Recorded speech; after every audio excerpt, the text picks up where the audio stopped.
Good day, everybody. Welcome to my channel.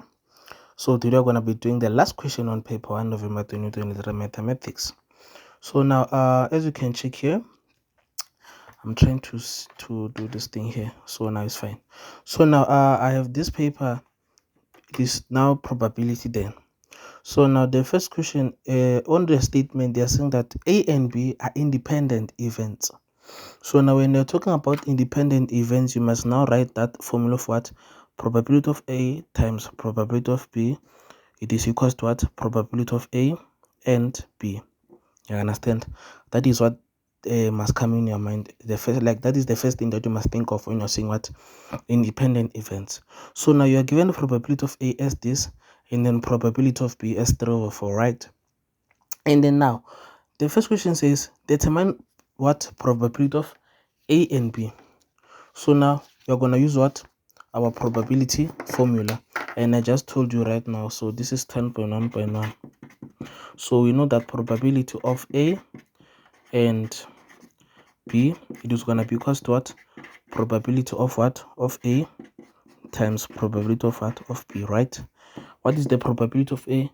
I was given 1/3 times probability of B. What was it? 3/4. And then which will basically mean probability of A and B, it is equals to what? 1/4. That is the answer there. Okay, and then now we are going to continue on the second one. Now if you can check on the second question, what are they saying? They're saying that probability of at least one event occurs. So now there's something that you have to check there. They are saying what? At least. So what do you have? You have the probability of A and the probability of B. So now they're saying that at least one. So they're basically saying this one or this one. So basically here they're looking for the what? The probability of A or the probability of what? Of B. Because they're saying what? At least one. So at least one between A and B. So it will be A or B. A can occur or B can occur. So in this case, we are going to check what we are given. And now we are going to apply also what? The general, the golden rule. We have the probability of A and B. We have the probability of A and the probability of B. So now you can use what? Your general rule. So now it says what? The probability of A or B, it is equal to the probability of A plus the probability of what? B minus the probability of what? A and B. You can use that one of union, whatever. Just that I prefer using words. Now, they want what? The probability of A or B. What is the probability of A? 1/3. I was given. Plus the probability of 3/4. Of B, 3/4. And then minus probability of A and B. I just calculated it there, which is what? 1/4. And this will give me my answer as what? Is 5/6. Okay, that's how it is. You must be careful with the English because sometimes they try to trick us there. So now let's go to the next statement there. So now 10.3 says that the probability that it will snow on the Drakensberg mountain, it is in June, is 5%. So now we have the main word, what? Snow. So basically now you will have the probability of what? That it will snow and the probability that it will not snow. Already I can see that, right? Which means we have the 5% there. Let's continue. When it snows on the mountains, the probability that the minimum temperature in the central South Africa will drop below is that. So now again I can see another word below there. And then if it does not snow, and I just took a guess, and now I can already see that if it does not snow, which means it is that thing FS whatever on the mountains, the probability that the minimum temperature in the central South Africa will drop below this one. Now already you have snow and not snow, but there's something that you have to check. I was given below, so I can say what? B for what? Below. And then I can also take what? A as what? Above. And then now that's how I'm gonna do. What is the question saying? Represent the given information on a tree diagram. So now they want a tree diagram. So now I'm gonna come here and start it there. So now what is it? 10.2 ne? So now I was given that I have what? When it is snowing, it is what? 5%. So it is the same as 5 over 100, right? Okay, let me simply take a new paper so that I can now use the very same thing that I drew on when it comes to question, because they're gonna use the tree diagram for questions. So now I have what? 5 over 100 here for what? When it snows. And then when it does not snow, it is what?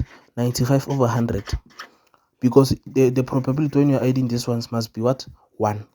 I understand. That's how things must be. And then now I just told you that I will take A as what? Above. And then B as what? Below. Because you're talking about what? The temperatures, right? And then now when it snows, I will be having what? Temperatures which are above and which are below and above. I can write it like that. So now check something here. I need to now, it was saying that when it snows. So now check something there. When it snows, I need to already have snows. So when it snows here, the probability that the minimum temperature in the central will drop below 0 degrees is what? Is 72%. So now when they are saying below, it simply means lana go below. When it snows, it means lana will have 72 over 100. To understand it, because they are saying that when it snows, the probability that the temperature will drop below 0, it is that. So now it simply means you will have to find the probability when it is now above when it snows. So which means if this one is 72, this one will be 28 over 100, because they must add to 1. So I can do B and A, or you can say A and B is fine there. Now when it does not snow, I need to already now I have when it does not snow. So when it does not snow, the probability blah blah will drop below 0 is 35%. So now it means this one, it is what? 35 over 100. Which means under this one, it will be what? 65 over 100. I'm done. I'm given, I have what you call represented this one in a tree diagram. You must be careful there. You must be careful. So now on the first question, they are saying what? 10.2.2. So they are saying that calculate the probability that the temperature in the central will not drop below. Will not do what? Will not drop below this one. So it simply means that we must take the ones that are not gonna do what? Drop below 0 degrees. Already I have what? This one, which is what? Above. Because this one, it is what? Let's check something. Let's check something. When it snows, the probability that the minimum temperature in the central will drop, it is what? So this one, for it is what? Will drop, and it will be below. So this one is basically the one that is what? Will not drop. And then now we are gonna take what? This one, the first one, which is what? 5 over 100, that it will snow. Okay. And then now let's go again. We must check another thing there. We can already see that on the second thing for not snow, we'll simply take what? This not snow and what? And A, because they're saying what? Will not drop. This one is basically simple. So I can simply say probability, it is gonna be equals to what? The probability of S and A plus the probability of not S and what? A. So Lana, it will be what? 5 over 100 times 28 over 100 plus what? 95 over 100 times 65 over 100, which will basically give me what? I will simply have 1263 over 2000, and then when I take it to decimal form, it will be 0.6315. Okay, so that is the probability there. Now let's go to the next one. They are saying what? 10 learners stand randomly in a line, one behind the other.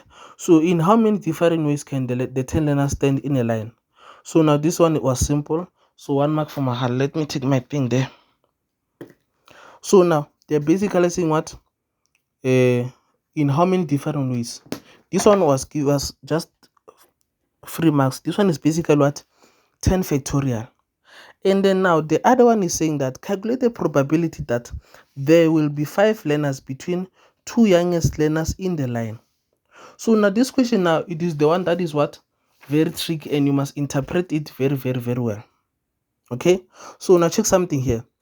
You will be having what you call 10 learners which are standing randomly. So already for the probability, we can say it is equals to over 10 factorial. Already I can see that. That is the total, right? But now they are saying that 5 learners between the two. So let me take my calculator. I'm gonna need it. So now check something. Already I have what you call 2 youngest learners in the line. So now I'm allowed to write it in my data, the 2 youngest learners times. Okay, so because they want the probability that there will be 5 learners between 2 youngest learners. So now these ones will be now added there. Okay, so now let's go again. Calculate the probability that there will be 5 learners between 2 youngest learners in the line. So let's try to interpret it there. 1, 2, 3, 4, 5, 6, 7, 8, 9, 10. I have 10 learners there, right? And then now already they're saying that there will be 5 learners between 2 youngest learners. So let's check something there. This is number 2. So let's check 1, 2, 3, 4, 5 here, and then they will be here. Okay, I'm going to mention about there will be what? 5 learners between 2 youngest learners. So Lana will be having 1, 2, 3, 4. I can also write it here. Uguti is what? Times 4 there. Okay, and then the last one now, you will be checking what? The remain on the what you call the total data given, which is what? 10 learners. Now we'll be checking what we have. So now in this case, it will be what? 8 different ways. And then you'll be allowed to write what? 8 factorial. This is the kind of tricky topic ever. I hate it, but I hope I try to explain it. So it will be equals to 4 over 45. Okay, so thank you guys very much for this. Don't forget to subscribe.